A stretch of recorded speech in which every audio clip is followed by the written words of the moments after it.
అందరికీ ప్రైజ్ లాడండి. ఎలా ఉన్నారు అందరూ? నేను ఒక విషయాన్ని మీతో పంచుకోవాలి అన్న ఉద్దేశంతో నేను మీ ముందుకు వచ్చాను. అది ఏంటి అనంటే నేను బైబిల్ చదువుతూ ఉండగా నాకు ఒక వచనం నాకు కనిపించింది. అది ఇప్పుడు సమాజంలో అవసరము అని అనిపించింది. అదే మీకు చూపిద్దాము అని నేను చదువుతూ ఉన్నాను. నేను ఇప్పుడైతే యోహాను సువార్త 10వ అధ్యాయంలోకి వచ్చానన్నమాట. ఈ 10వ అధ్యాయంలో మీకు చూపిస్తాను చూడండి.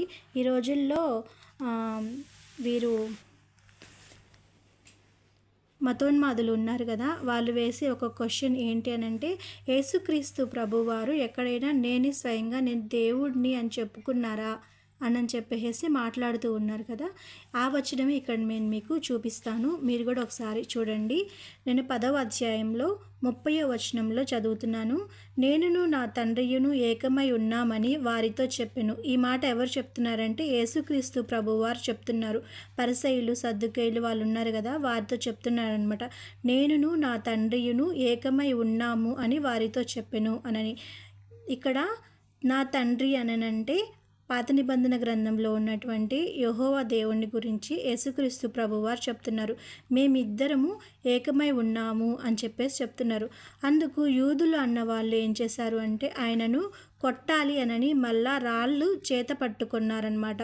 అంటే యేసుక్రీస్తు ప్రభువారు ఆ మాట చెప్పినందుకు యూదులు ఏం చేశారంటే రాళ్లతో ఆయనని కొట్టాలి అని చూశారు. అప్పుడు యేసు ఏమన్నారు అంటే, తండ్రి యొద్ద నుండి అనేకమైన మంచి క్రియలను మీకు చూపితిని. నేను తండ్రి యొద్ద నుండి అనేకమైన మంచి క్రియలను నేను చూపాను కదా, వాటిలో ఏ క్రియ నిమిత్తము నన్ను రాళ్ళతో కొట్టుదురు అని వారిని అడిగాను.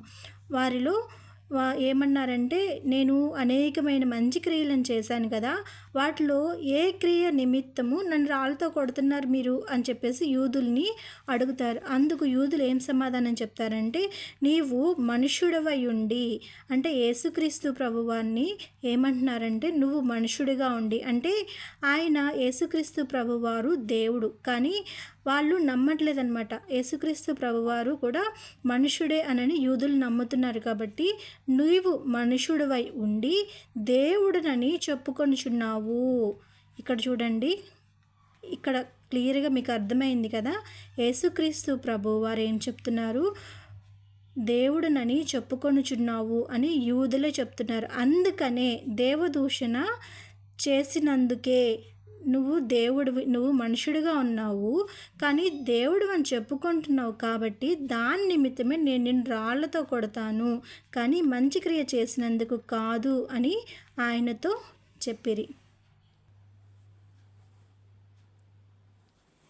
కాబట్టి ఇప్పుడు మీకు అర్థమైందా వాళ్ళు ఎందుకు యేసుక్రీస్తు ప్రభువారిని రాళ్లతో కొట్టాలి అని చూశారు? వాళ్ళు ఏంటంటే యేసుక్రీస్తు ప్రభువారు మనుష్యుడు అని చెప్పేసి వాళ్ళు నమ్ముతున్నారనమాట. అంటే ఆయన దేవుడు కాదు అని చెప్పేసి యేసుక్రీస్తు ప్రభువారు దేవుడు కాదు అని యూదులు నమ్ముతున్నారు. కాబట్టి ఆయన మనుష్యుడై ఉండి దేవుడని చెప్పుకుంటున్నావు కాబట్టి నేను మిమ్మల్ని దేవదూషణ చేస్తున్నాను కాబట్టి నిన్ను రాళ్లతో కొడతాను, మంచి క్రియ చేసినందుకు కాదు అని యూదులు చెప్తున్నారనమాట. అందుకు యేసు ఏమన్నారంటే, మీరు దైవములని నేనంటినని మీ ధర్మశాస్త్రంలో రాయబడి ఉండలేదా? లేఖనము నిరర్ధకము కానేరదు కదా. దేవుని వాక్యం ఎవరికి వచ్చెనో వారే దైవములని చెప్పిన ఎడల నేను దేవుని కుమారుడనని చెప్పినందుకు తండ్రి ప్రతిష్ఠ చేసి ఈ లోకంలోనికి పంపిన వానితో నీవు దేవదూషణ చేయుచున్నావని చెప్పుదురా అని చెప్పేసి మాట్లాడతారు. ఇక్కడ మనకి ఆన్సర్ వచ్చింది, అర్థమైంది అని నేను అనుకుంటున్నాను. యూదులు యేసుక్రీస్తు ప్రభువారిని రాళ్లతో ఎందుకు కొట్టాలి అనుకున్నారు అనంటే, యేసుక్రీస్తు ప్రభువారు నేను దేవుడిని అని చెప్పేసి చెప్పారనమాట. అందుకని నువ్వు దేవదూషణ చేస్తున్నావు కాబట్టే, నువ్వు మంచి క్రియలు చేస్తున్నందుకు నిన్ను కొట్టడం లేదు, కానీ నువ్వు దేవుణ్ణి అని మనుషుడవై ఉండి దేవుణ్ణి అని చెప్పుకుంటున్నావు కాబట్టే నేను నిన్ను రాళ్లతో కొడతాను అని చెప్పేసి యూదులు చెప్తున్నారు. మీకు ఆన్సర్ దొరికింది అని నేను అనుకుంటున్నాను. మరొక వీడియోతో మళ్ళీ కలుద్దాం. అంతవరకు ప్రైజ్ ద లార్డ్. ఆమేన్.